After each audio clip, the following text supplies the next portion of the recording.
one power, invisible, and just see it everywhere and every day.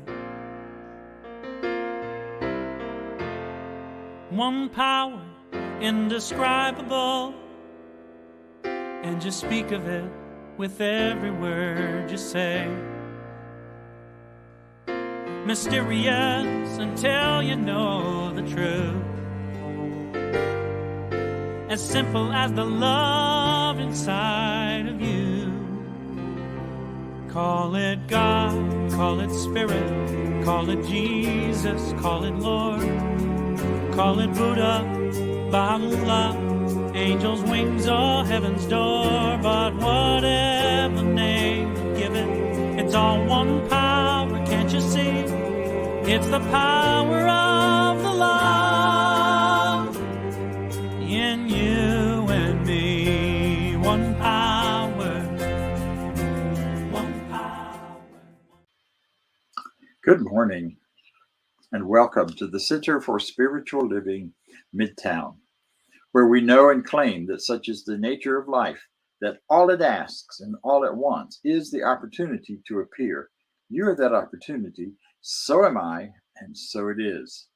It is a rich and wonderful thing to be in the awareness that life and God are one and the same, that life that surges through each of us and animates us and keeps us going and living is the very essence of God itself. So because of that, we know who you are and we welcome you. We welcome you because we know that you are an expression of this life. You're an expression of the divine. All it wants is the opportunity to appear. You're that opportunity. So we honor you, we celebrate you, we believe in you. Whatever your understanding of yourself, whatever your pronouns, whatever your ethnicities or affiliations in the world, whatever your political party, we welcome you and know that who you are and what you are is moving through in a rich and wonderful way. We're glad you're with us. Welcome to our community. So as we step into this time together, we do so with a recognition of our declaration of principles. These are the principles that guide who we are and what we are all about. Listen up now.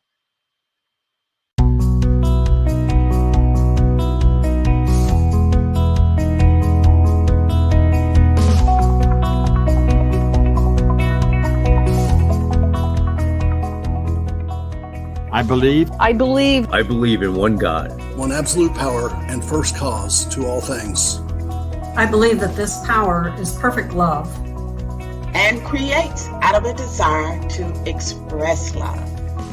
I believe all thought is creative, and how I choose to think creates my personal experience. I believe in the unity of all life and the immortality of the individual soul, forever unfolding. I believe in the eternal goodness, the eternal goodness of God, the eternal loving kindness, and the eternal givingness of God to all. And so it is. And so it is. And so it is. So you now heard something about what we believe in our Declaration of Principles. This is based on New Thought, Science and Mind, originally written by Dr. Ernest Holmes. So we are very grateful to be able to continue that tradition and to keep those great truths alive because they still fire up and embody and bring great good to each of us and to all of us. Next, we're going to hear from, our practitioner of the day, who is going to bring us a spiritual mind treatment or a prayer, as we call it. The practitioner is someone who's licensed by Centers for Spiritual Living because they had demonstrated the ability to really use this teaching for themselves and to use it for others and helping others to walk through and create a better life for themselves, a life more to their liking. And today that practitioner will be Norma Roberts. However, before that, let me tell you about our speaker. Our speaker is Reverend Cynthia Paulsen. She is also a member of our center and is an interfaith minister. She has great training and great credential in that. So I'm excited that she's going to be sharing with us her talk today. And which is entitled the same as our theme for the month, Words That Heal.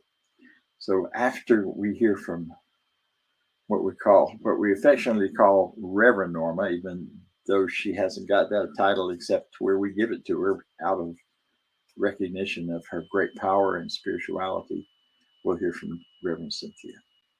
Take it away, Norma. Good morning, all, and thank you so very much, Reverend Bob. I really appreciate that, Reverend, but we'll make it sometime soon. But today I want to talk about one of our personal powers. And that's the power of our spoken word. Florence Chovos Shen maintains a large audience when speaking on the spoken word. She has a book by that same title. And in that book, we are informed you have only one judge. That judge is your word.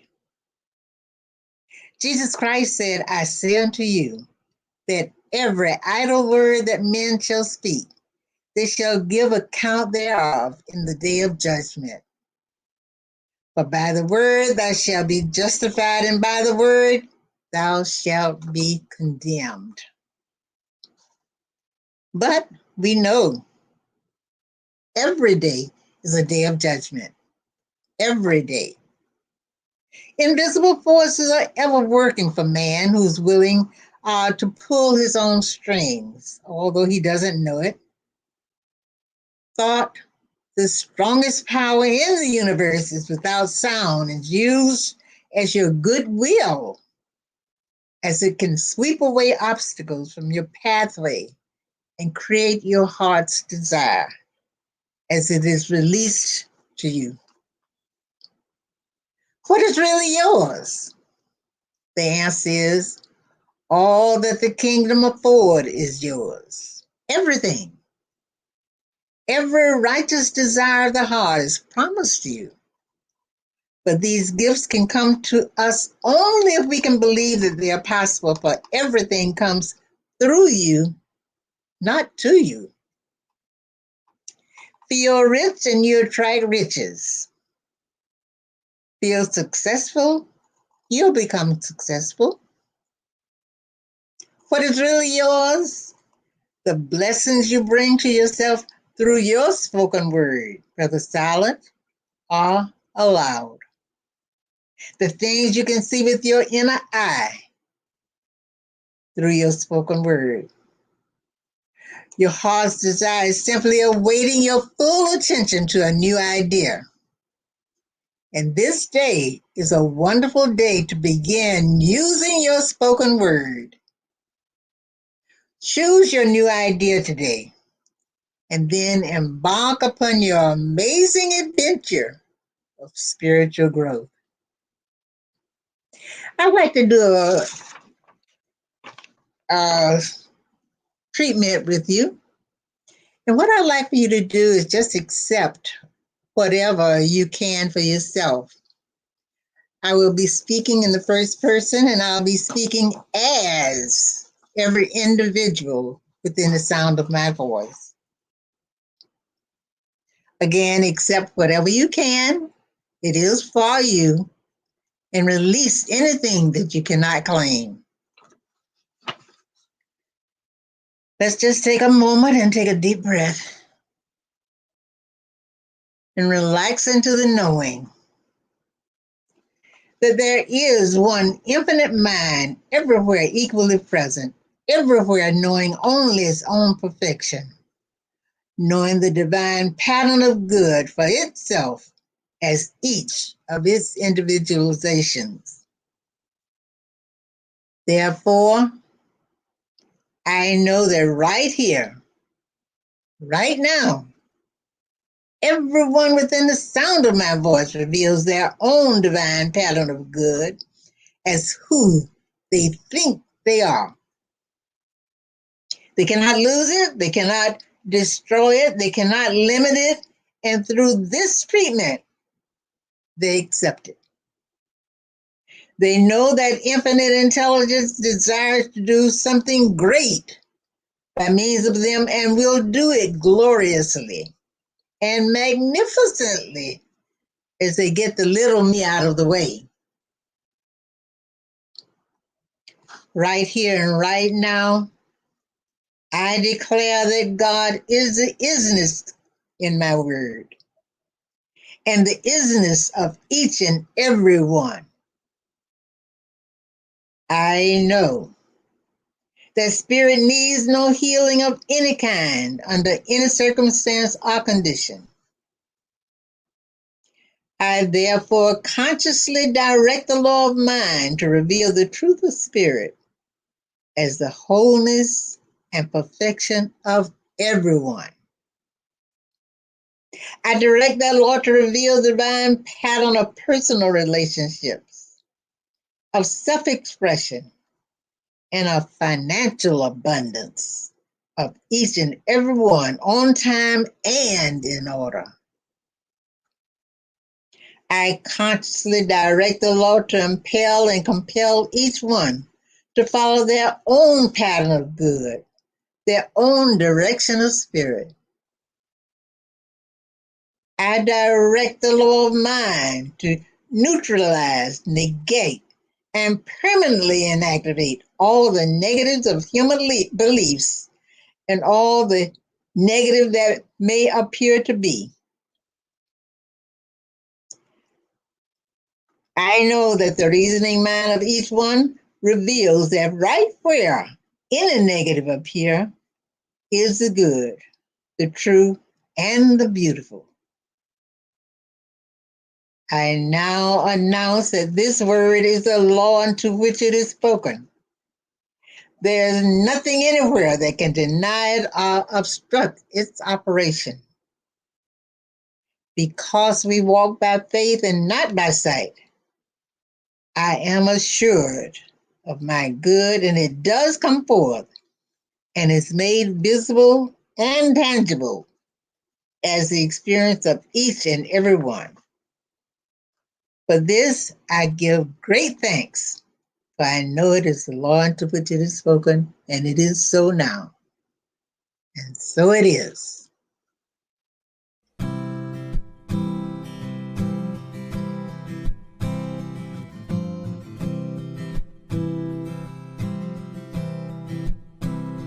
Get ready, my soul. I'm diving in. Get ready, my soul. I'm diving in to the deepest kind of love,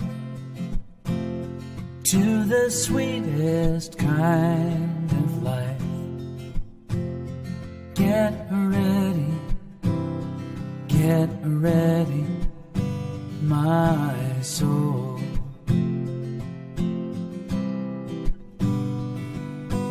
Everything I've ever done, everything I've ever seen, everything I've lost or won, everything I've ever dreamed has brought me here to the present moment, here to a new beginning here. And I'm seeing life so clearly now. Get ready, my soul.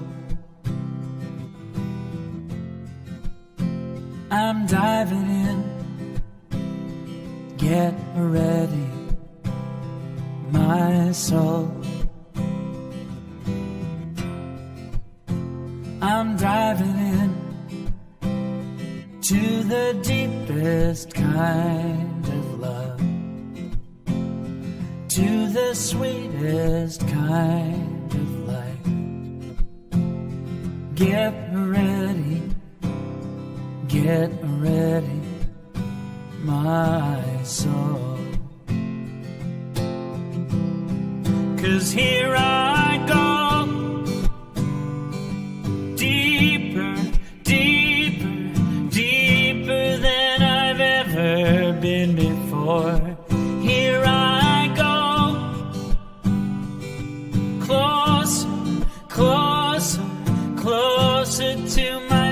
sacred source. Here I go, deeper, deeper, deeper than I've ever been before. Here I go, closer, closer, closer to my sacred source. Get ready, my soul. I'm diving in. Get ready, my soul. I'm diving in to the deepest kind of love, to the sweetest kind of life. Get ready, my soul. Get ready, my soul.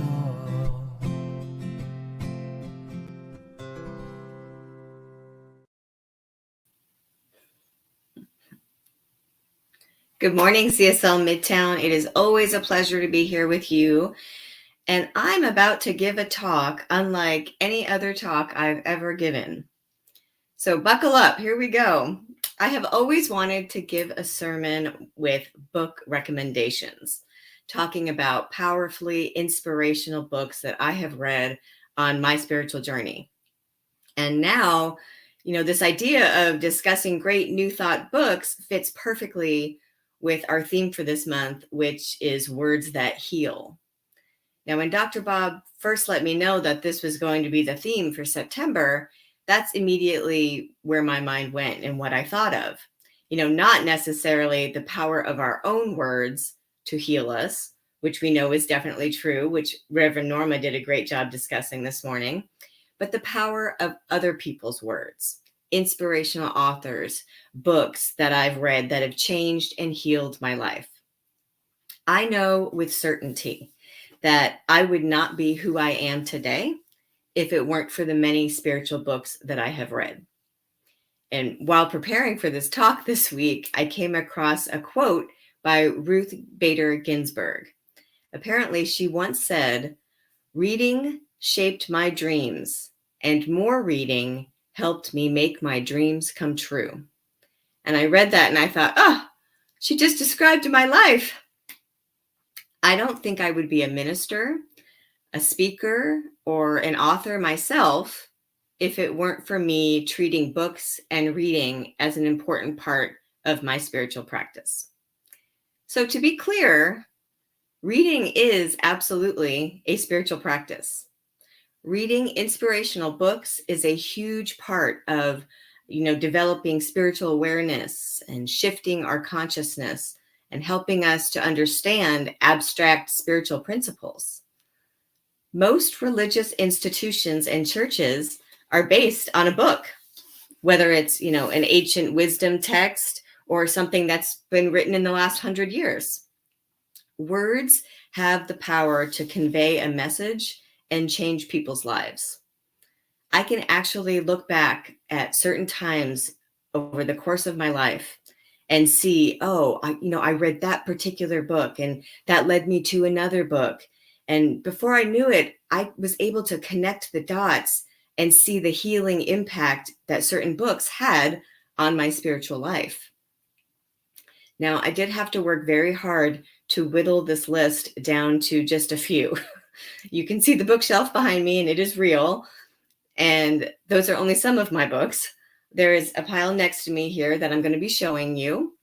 And when I say that these books are books that heal, these ones that I'm about to talk about, I don't necessarily mean that they fixed a problem for me, but I do mean that they healed in the sense that they improved my understanding of spiritual principle. They moved the trajectory of my life to a better place, to a higher consciousness. They helped shift my thinking. They opened my eyes to new ideas. They gave me, tangible tools to improve my life experience. These are books that brought me in alignment with my life purpose and my spiritual truth. So who wouldn't want that, right? So let's start at the beginning. In the beginning was the Word. We know that. The first book that I believe healed my life is the Bible. Now, I fully intend to show you all these books as I talk about them. And I'm a little embarrassed to admit this, but the truth is, I donated my physical body to Goodwill before we moved. And that sounds really bad.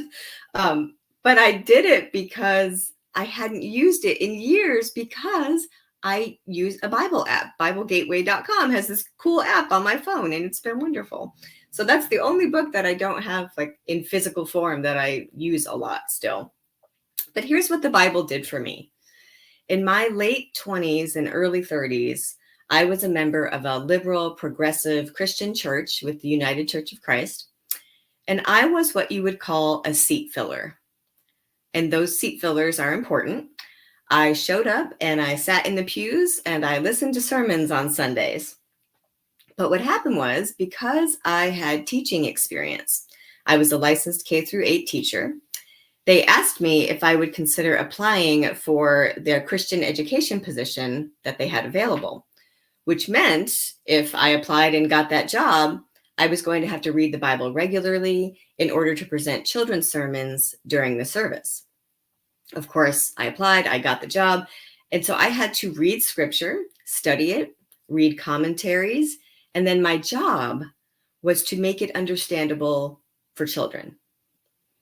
And what that did was it shifted my approach from viewing this ancient wisdom text as something that was boring and hard to understand to seeing the Bible as something that could be simplified, that had a message of positivity and goodness that would inspire children. So I found and focused on scripture messages of love and peace and the goodness of God being available to them. So I might have been teaching children and inadvertently teaching the adults in the congregation as well, but I was also learning all that for myself. So that started my shift in thinking and started the healing of my thinking. Now, about this time in my life, I was struggling personally through a difficult marriage and ultimately a painful divorce, and I was not coping well at all. That was the year the documentary called The Secret came out. And soon after, the book, The Secret by Rhonda Byrne came out. This is what it looks like. And I have not removed all my sticky notes from any of these. I use these books in talks all the time. So this book taught me that the power of the universe was within me. I learned things like how important it is to feel good in the present moment, how to use gratitude and visualization. This was the first time that I had read about the law of attraction and understood that my thoughts can attract good things into my life, that my words can influence my experience. The Secret has very new thought, science of mind type ideas in it. Now, during this time that I had read The Secret, I had been complaining to everyone I knew about my life problems.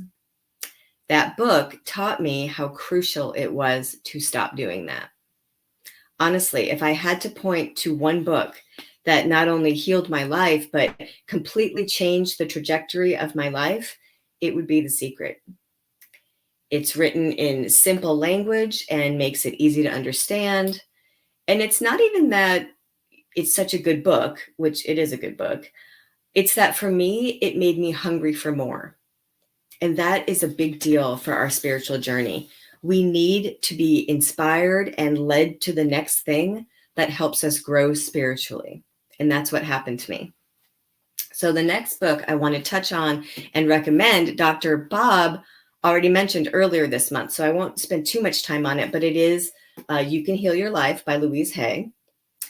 And what this book did was it helped me notice and heal false thinking from my childhood that I didn't even know I was thinking and that I did not realize was false. it does a great job explaining how false thoughts impact our consciousness. And it teaches the value of, positive affirmations, and includes so many examples of beautiful affirmative prayers. That was the first time I had seen that kind of language used in prayer. Reading Louise Hay books is how I discovered what Centers for Spiritual Living even is. She was a practitioner and a minister back when CSL was still called Religious Science. So I was reading contemporary New Thought authors before I even knew what New Thought was. Which leads me to the next big book that I think healed my life. And it is literally a big book, The Science of Mind, our textbook that our church and our center is founded on. Now, it's so big, I think you could kind of knock somebody out with this. Reading this book is not a small task, I will admit. I bought this copy for my very first CSL class, which is Foundations of Science of Mind. Now, aside from the reading for the class, I could never seem to get myself to just sit down and read it from cover to cover, start to finish, like you would a normal book. And the reason was because I was not quite used to the language yet that Ernest Holmes writes with. I want to acknowledge that because there could be someone out there watching who thinks, yeah, that book is too much for me. It's possible because it's a little textbooky when you dive into it for the first time. So I want to share with you the best advice I ever got from a practitioner friend, which was to do the guide for the reading for the Science of Mind. You can read the textbook in a year, and there's a guide, and it's in the beginning of the book, just past the table of contents. And if you follow this guide, it bounces you all over the book, reading just a section or two at a time every day, a page or two. So you're not reading it in order, but it ends up that it's so much easier to understand and to get through. One day you're reading from the introduction, then the next day you're reading a couple inspirational meditations, then you might be reading about treatments for a specific ailment, and then you're reading, a metaphysical explanation of Jesus's ministry. So you're all over the place. And that is when the Science of Mind came alive for me. When I could piecemeal it like that and read just a little bit, think about it, meditate on it, and then move on to the next one the next day. Then when I finished the book after a year, I couldn't wait to turn around and read it again from the beginning all the way through. And I did. And it was a healing experience for me to finally begin grasping these spiritual principles.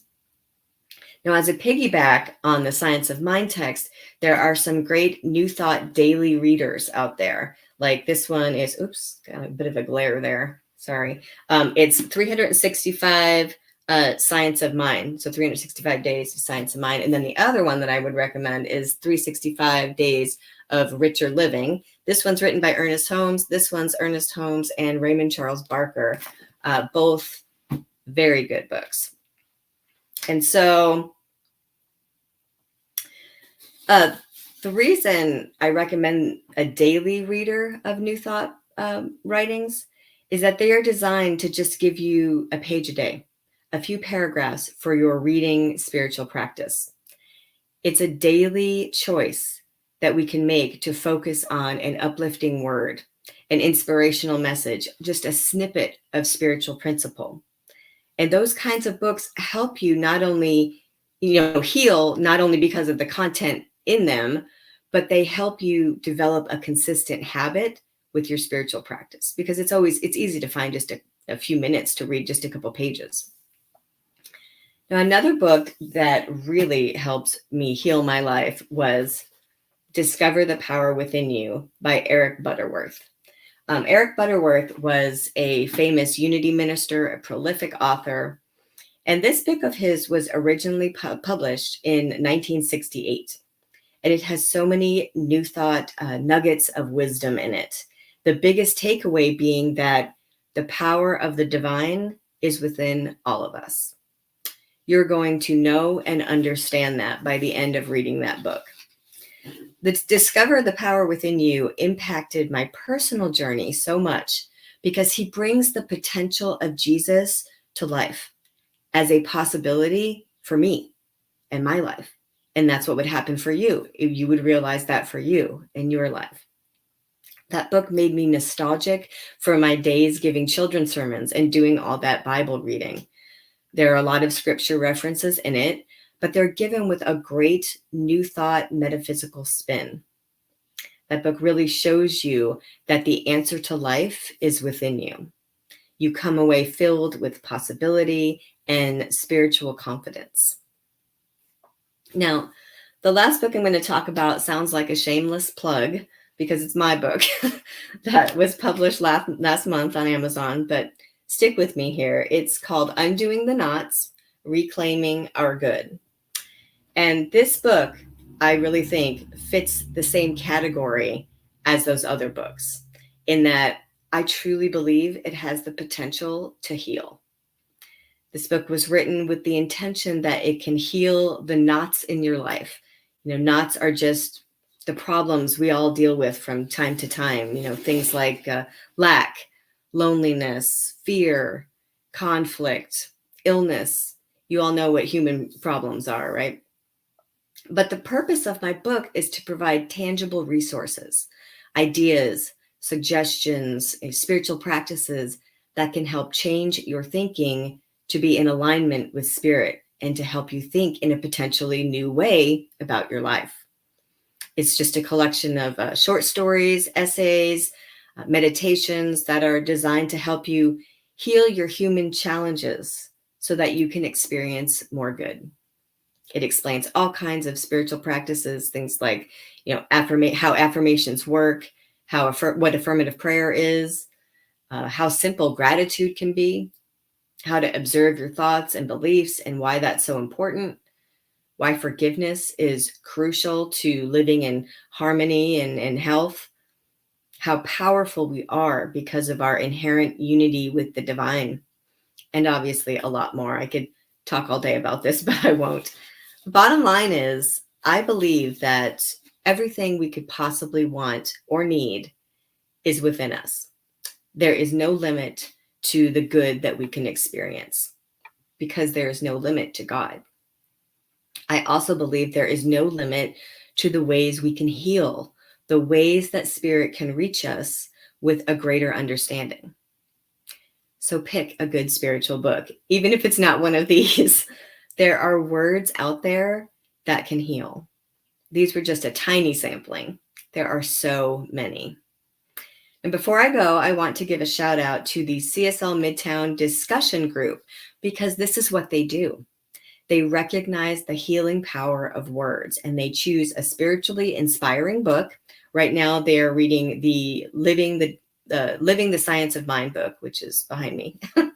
And what they do is they get together every Sunday at 10 a.m. before our service on the Zoom link for the CSL Midtown Zoom link. So even if you haven't done the reading for the week, you can come and it's a wonderful group discussion experience, very powerful. And speaking of our Zoom link, I would absolutely love to hear what spiritual books you would recommend that you think have healed your life. And we have an opportunity to do that right after the service. You can hop on that Zoom. And if you've never done it before, all you have to do is to go to cslmidtown.org and the Zoom link and the password are there. And even if you're home in your jammies, you can have your camera off. You don't have to worry about being on camera. I want to hear from you and I want to know what books you would recommend. I will be on there and I'm looking forward to just a really fun discussion. So thank you so much, everyone, for having me. And now we'll turn it over to Vance. Thank you, Reverend Cynthia. What an awesome idea. All that knowledge that we gain through studying books. And then, like you said, the discussion group. Those are the things that we have here at CSL, Centers for Spiritual Living Midtown. Also, we have classes on those books too, every so often. So all of those things come together to bring us a better spiritual life. And with that, I like to say that's my gratitude that in having that, learning these things and improving our lives with new spiritual ideas to feed our mind and our heart. So with that, as our piece of that gratitude is our contributions. So to be able to support the center, spiritually. Here you can go to cslmidtown.org/donate or scan the QR code. It'll take you right to the donation site. And if you will, say with me our affirmation of prosperity. I live in a universe of abundance. As I freely and joyfully give, I join in the divine flow. And all that I share with life returns to me multiplied abundantly. And so it is. And now, from our board president, Lee Huffman, we got some special announcements. Thank you, Vance. And you're absolutely right. Cynthia, that was a great discussion. Books have been a big part of my life, as you know. And those are books that are just really amazing and will give a good foundation to all of us for our spiritual guidance and where we're going. So thank you for that. I want to give a quick update as to what the transition team is doing, the plan for the future. And there is a lot to do. So that's why we have a whole team behind this. And the Centers for Spiritual Living home office in Boulder tells us that it's going to take 9 to 18 months to get this done. So appreciate all your patience and support. Now, you've seen several special letters that have come out recently, and those special letters are going to dwindle off, and we're going to ask you to look at the newsletter for updates. And there may not even be updates in the newsletter. And also this update is going to move to every other week and maybe even once a month. Because it's moving somewhat at a snail's pace because there is so much to do and so much focus on the teams. So the sub-teams that we have are marketing and communication, the Sunday talks, other weekly talks like Tuesday at noon and Sunday morning. The other workshops that the center provides, including workshops on several of these books, will be coming up over the next year. The financial oversight, membership and membership engagement, office support and management, practitioner team, board of trustees, CSL home office interface, and the minister recruiting, of course.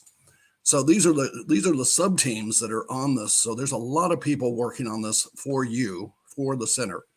And so where you can help is specifically, we have a specialized need in the area of marketing leadership. And if you know about social media marketing and other marketing, especially for nonprofits or even not for nonprofits, we would appreciate someone volunteering to help out there. And then, of course, your prayers and treatments are always coveted. And ongoing giving is very important. It's what happens sometimes during this type of transition is that giving goes down. And we need to have that to keep the doors open. And we appreciate all the giving and look forward to continuing the services here online and on the first Sunday of each month as we get together. And the last thing that we would ask you to do is go to the donations page as well. In addition to your weekly or monthly giving, help us contribute to a love offering for Reverend Bob Dean. So we had my email address up there. You can send a message to me if you have any questions at president@cslmidtown.org. And that's it for the update. And like I said, you'll see a little bit less of me. I like to be in the background, and but the team is doing a great job, and they're doing it for you and for the center. So thank you. So as we come to the closing, I simply would like to say that we will be anticipating a new month of themes, and our theme next month is Great Expectations, or Expect Your Good. Good is something we talk about in this teaching all the time, and sometimes we're not real clear about it. So I invite you to join us for all of the talks next month as we explore this idea of good. The first talk of which I'll be doing here in person at the Center for Spiritual Living Midtown. And I invite you to join us. That talk is Great Expectations. So we'll see you then. That will be my last in-person talk with this group at this time. And even though I'll finish out through the rest of the month, that will be the in-person one. So I invite you to join us for that. Bring food. We have food every time. We got to do food. So join us if you will. And now, if you will listen with me and share with me our closing affirmation of life. I leave this place now knowing something better than I knew before. I go forth into the world with a heart full of love and a mind full of good sense. I look at the world in a greater way, knowing that I have within me everything I need to create the life I desire. I give thanks for this understanding. Yes, and I am grateful for the spirit of life that lives through me. And so it is. See you next week. Thanks.